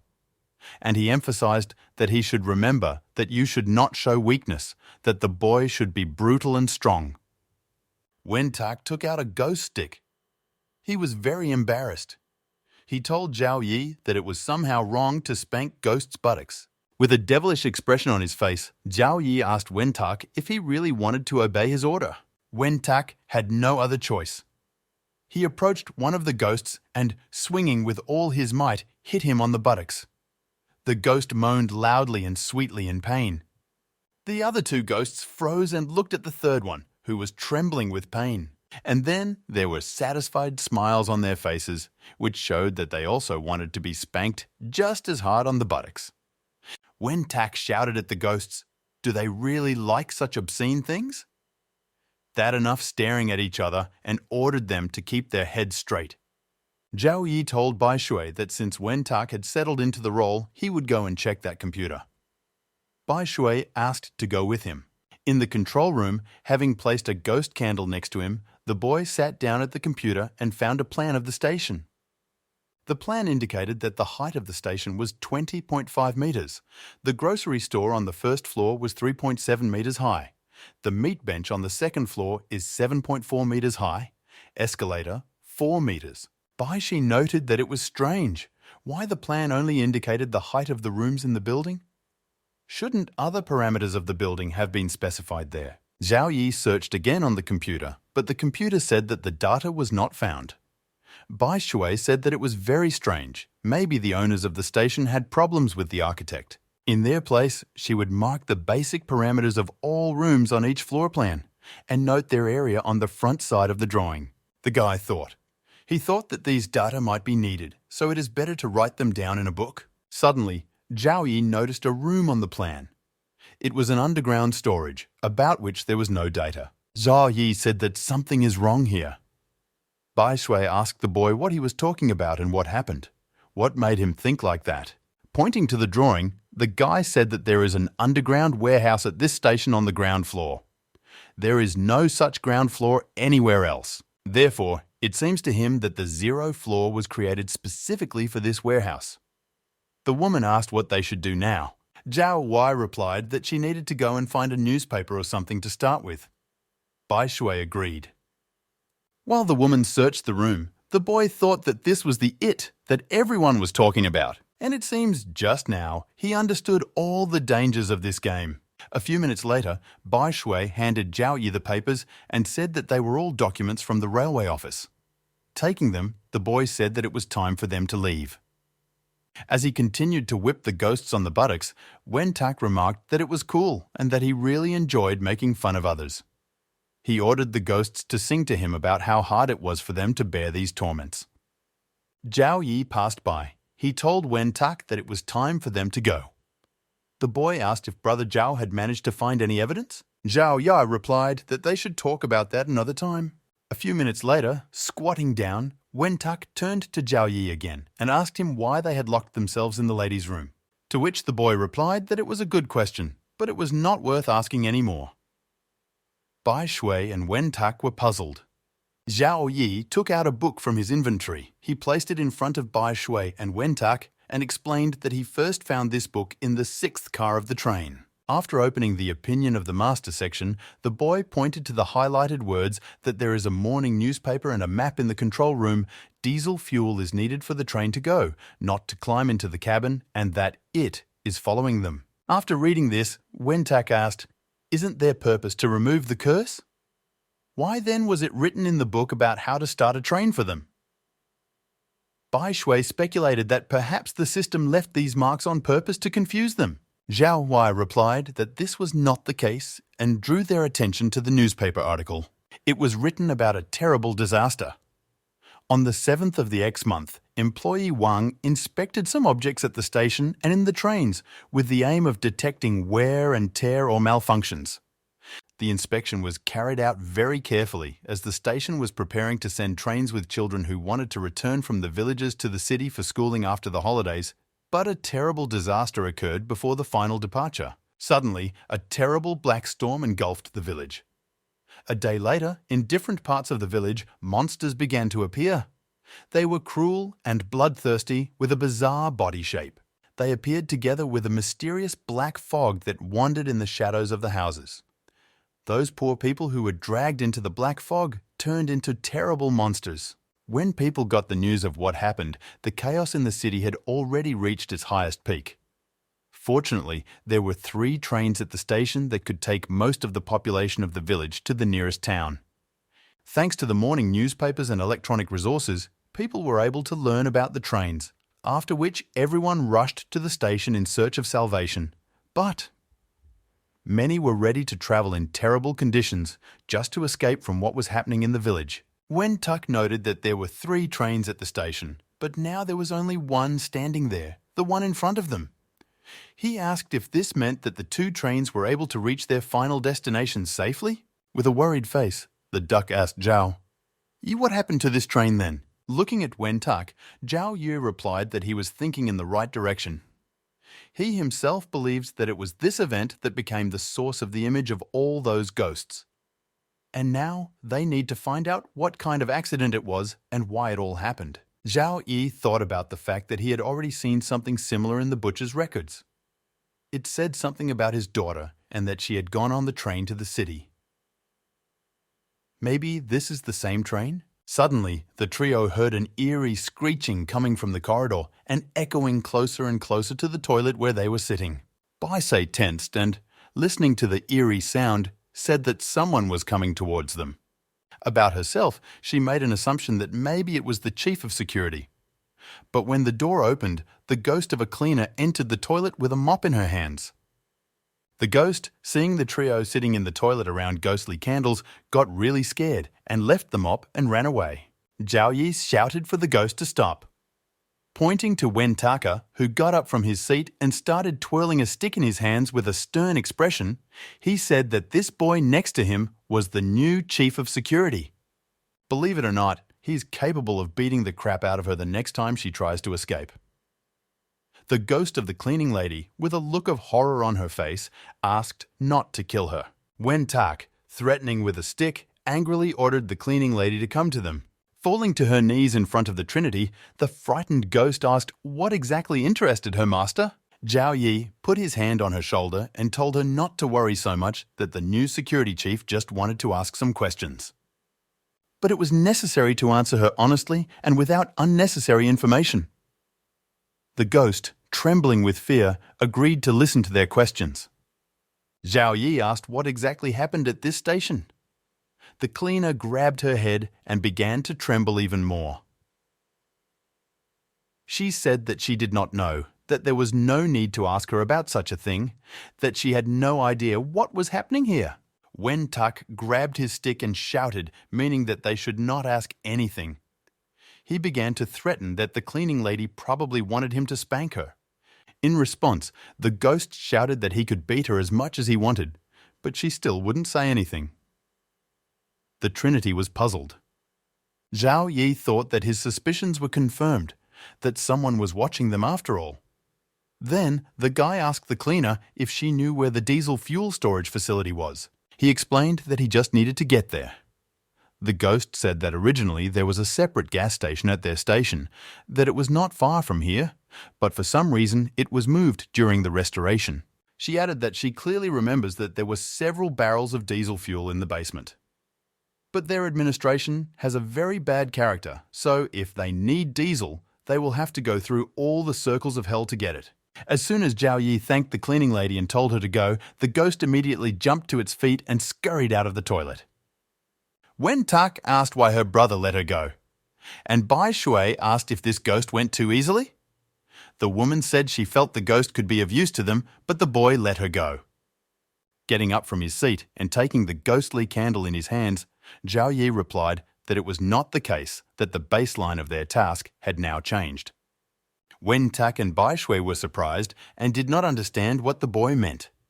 Standing up and also taking the candles in their hands, Wen Tak and Bai Shui asked Zhao Yi what other baseline this was. After leaving the toilet, the boy explained to them that the feeling of guilt comes from the passengers who died in this train, and the only thing they want is to go to the next world. And in order to solve this problem, they need to start the locomotive. To start the train, 3 main conditions must be met. The first, the train conductor must have access to the locomotive driver's cabin. Second, find diesel fuel in the general warehouse and refuel the train. Going down the stairs, Wen Tak asked nervously, "What is the third condition then?" Zhao Wei replied that he could not tell them that. The guy added that, however, it knows about it. Bai Sui felt uneasy. She whispered that Zhao Yi meant that someone had been watching them all this time.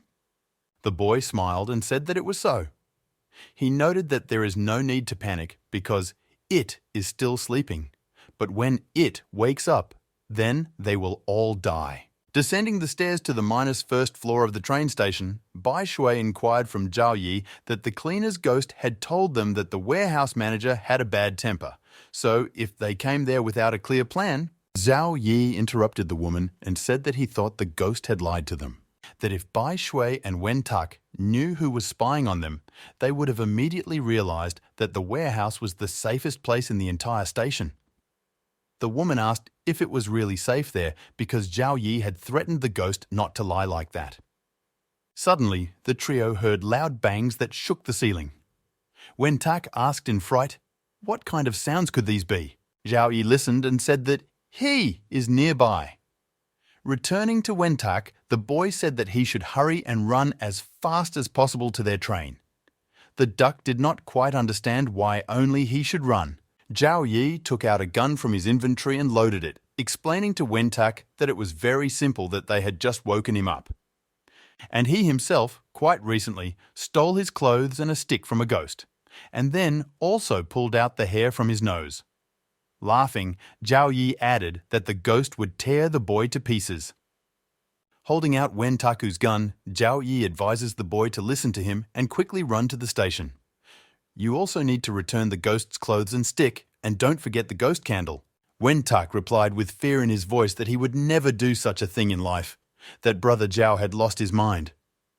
Zhao Yi said that there was no time to talk and that he should hurry. Therefore, he will lend Wen Tak his gun. Zhao Yi added that the duck would remember that the ghost candle burns too quickly and in his place he would not tempt fate. Just as Wen Tak was about to retort, the fierce snarl of the enraged ghost of the security chief was heard. Zhao Yi, exclaiming that the ghost was near, kicked Wen Tak in the back and said that if he wanted to live, he should do what he was told: run quickly to the train. A frightened Wen Tak, with tears in his eyes, scurried towards the platform and shouted after Zhao Yi that he was a bastard, and that he will definitely dance on Brother Zhao's grave after he dies. Bai Shui asked Zhao Yi if they were really going to die. The boy replied that in theory, no, that such phantom guards, although they have strength, but their speed leaves much to be desired.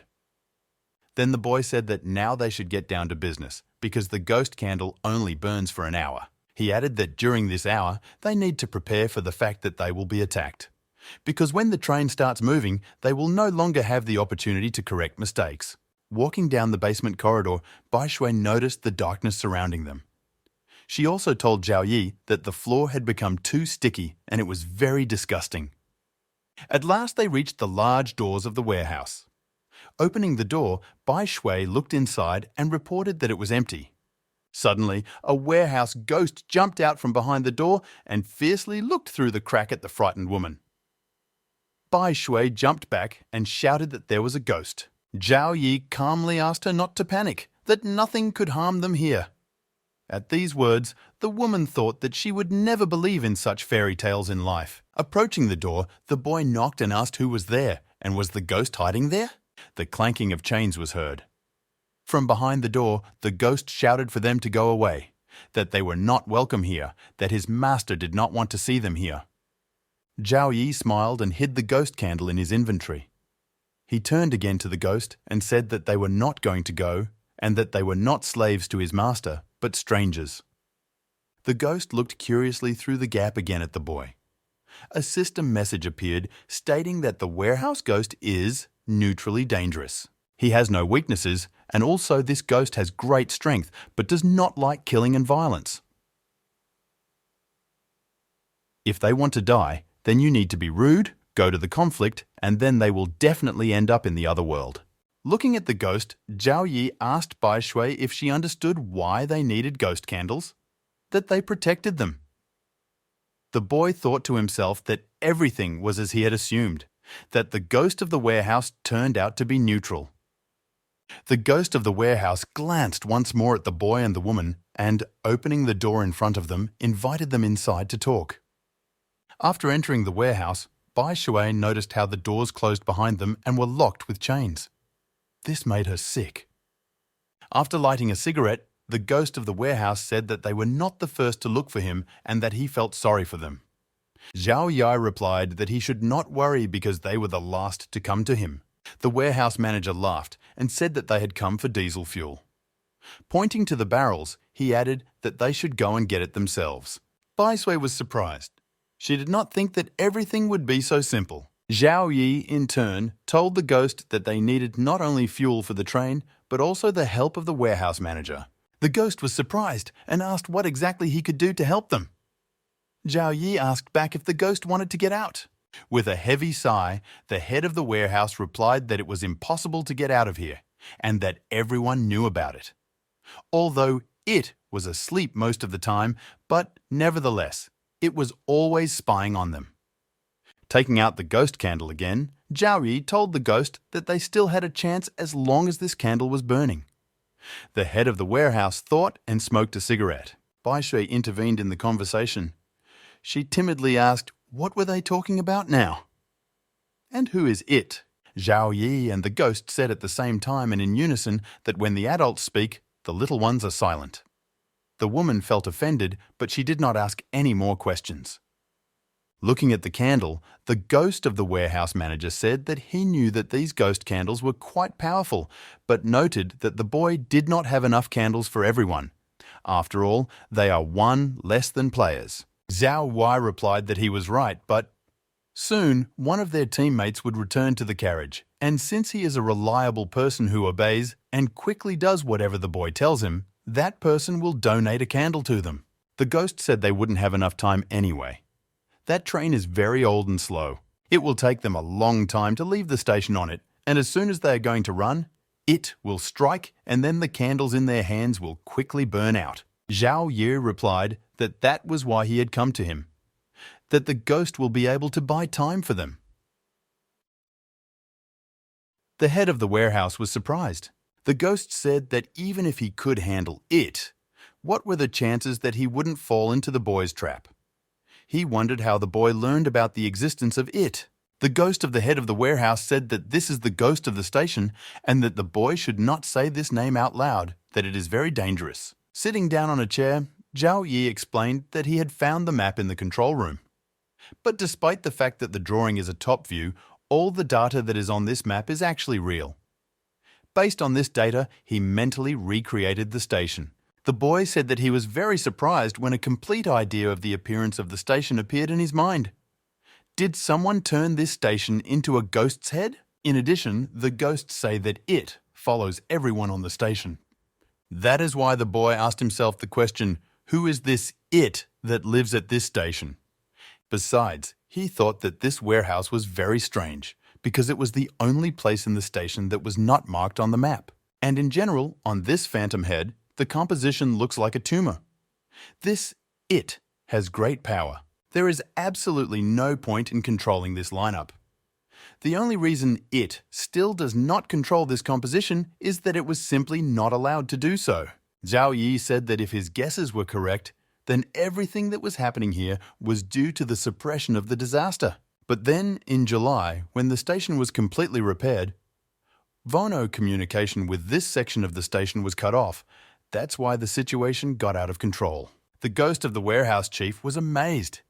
He thought to himself that this guy really had it all figured out. Bai Shui was also amazed and said that it turns out that it is the station itself. Therefore, it is not surprising that the floor she walked on reminded her of flesh. Suddenly, the woman became confused and asked if she had just felt something like flesh on the ground.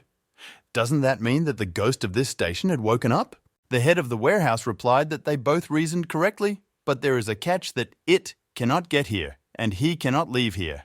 That everything at this station is under the close control of it, not taking into account this warehouse where the main ghost of the boss is here. Therefore, as soon as they get close to the exit, it will wake up. Zhao Yi said that there is one way, that his ghost candle burns as long as Bai Shui's candle. Therefore, he will leave his candle with the warehouse manager for a while, and when the candle burns out, the ghost will leave the warehouse. He will destroy the main control station and its eye, thereby trying to attract as much attention as possible to the it ghost. And when the station fully comes to life, the ghost of the warehouse will transfer to the train and run away with them. Placing his hand on the ghost's shoulder, Zhao Yi told the warehouse chief to try to escape from the ghost's clutches, free himself from its grip. Taking the phantom candle in his hands, the ghost of the warehouse manager said that he would try. He also noted that the guard's ghost is also a kick in the ass, that he is the strongest of the wards on the territory of the station. Therefore, most likely, he will be able to slow it down. Zhao Yi laughed softly and said not to worry about it, that he wouldn't let that ghost. The ghost of the warehouse manager was surprised. At that time, the ghost of the security chief was trying to get into the train car in which Wen-tak managed to hide. Wen-tak shouted to the ghost that he had already returned his clothes and staff, so why is he still chasing him? Zhao Yi told the warehouse ghost that in any case, that ghost is not here now, so there is no need to worry. The head of the warehouse agreed with the boy. After placing several fuel canisters on the cart, the warehouse manager announced that this wheelbarrow had his scent, so they should be taken as theirs. Although there is still some fuel left in the warehouse, it should be enough for the train. Zhao Yi told the ghost that they now had one last question to resolve. The ghost asked, "What kind of question?"